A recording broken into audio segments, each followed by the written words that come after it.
And I think it's actually possible for your children to eat healthy without these grandiose battles where you're forcing a child to eat a certain food. There are many vegetables out there that your children might like.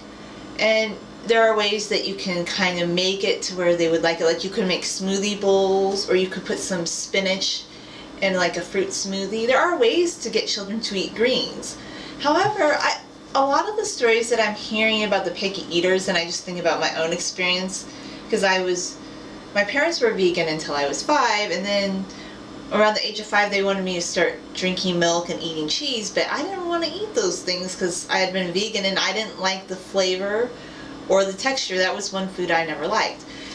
I kind of rebelled against my mom wanting to eat chicken, and we became more semi-vegetarian than vegetarian. But when I found my way back to veganism, it just feels really good, because I was thinking, like, when you hear a lot of the stories of things kids don't want to eat, sometimes it's vegetable based, but a lot of times it's meat. And I'm not trying to like tell people what to eat, but you do not have to eat meat to get protein.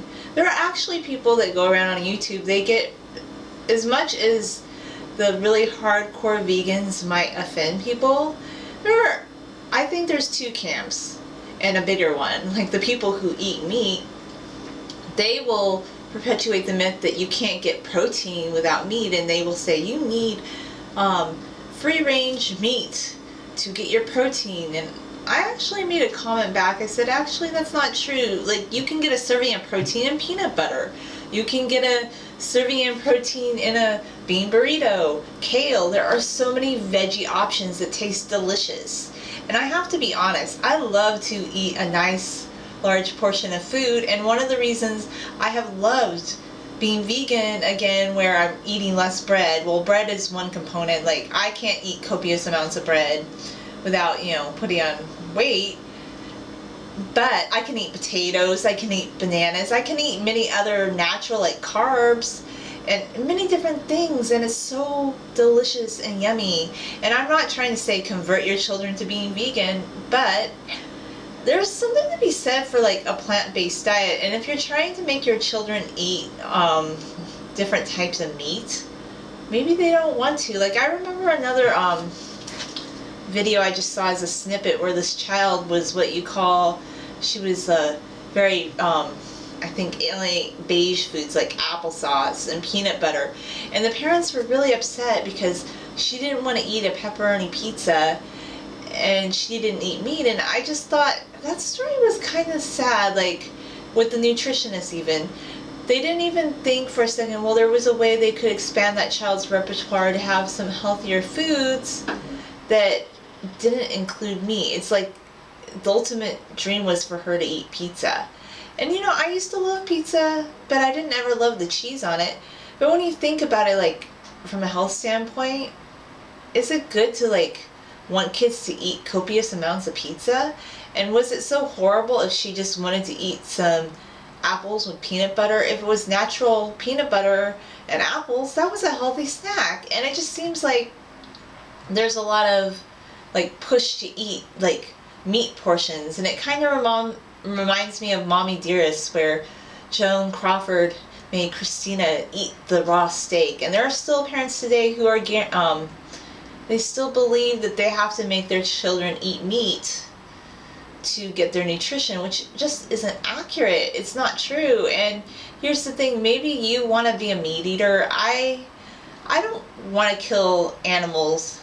I just don't. Like, I have a cat and it eats cat food, and I wish it didn't eat cat food. And honestly, I've gotten to the point, I just don't feel comfortable with animals dying for my dinner. And I think there are so many tasty options without having to be, consuming large amounts of meat. So if your child doesn't want to eat meat, there's a lot of perks to it. Environmentally, it's friendlier. Ethically, also, animals are not dying for her or him. So if it's a meat thing, or your child's refusing meat, let them have a veggie option.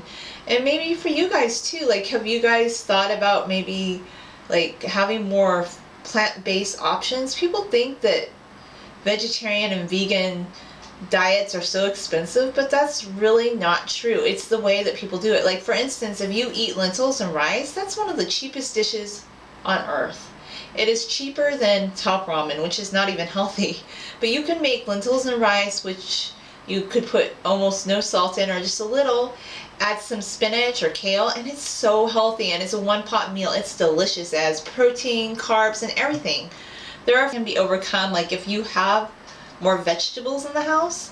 Honestly, yes, kids love junk food, and I remember I kind of got into the junk food suck a little bit. I was still eating fruits and vegetables, but I realized over time, prepackaged foods, they're not the best. They have sodium, all sorts of processed things.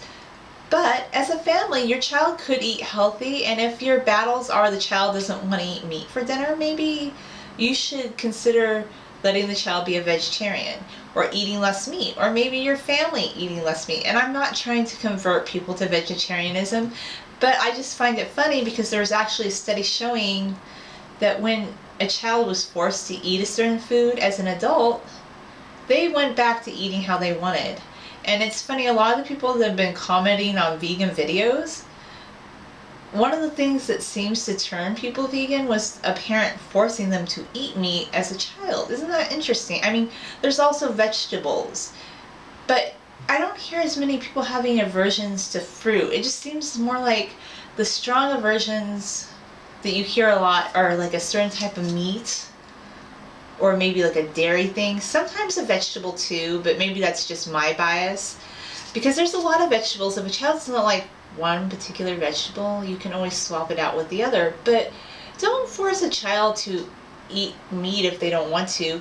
Let them have the option of being a vegetarian. And there's nothing wrong with making several different things where you can all pick what you like for dinner and everybody has more of a say in what they eat for dinner, and having more just like freestyle meals. People think that they have to sit down to this really grandiose dinner where everybody eats the same thing, but I think for children what I'm hearing is that begins to feel a little bit like a dictatorship. I do think parents are in charge and they make the rules, but just these battles where people are forcing their children to eat something and you have to listen to it at a restaurant, and the child is just squirming and he's saying no, no, no, and the parent's saying yes, yes, yes. And they went to a restaurant to have the same battle that they have at home. They thought when they were at a restaurant maybe the child would change.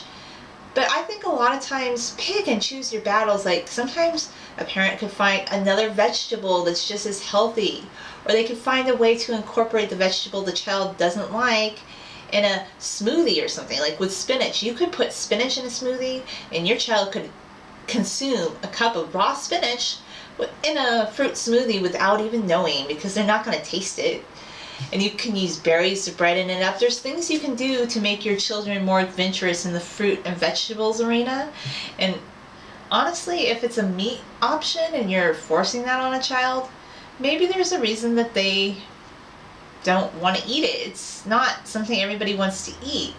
And if your child's talking about being a vegetarian or a vegan, let them. Don't tell them no, because they're just going to grow up and do what they want anyway. And it's interesting with that study, it seems like in the end a lot of kids just end up eating what they want, and then you read blog posts 50 years later where somebody talks about an aversion they had to a certain food, and guess what, as an adult they do not eat it. So did you win, or did you just cause a lot of drama at dinner? I don't know, it's just kind of a thought. So what are your thoughts on dinner drama? Thanks for watching.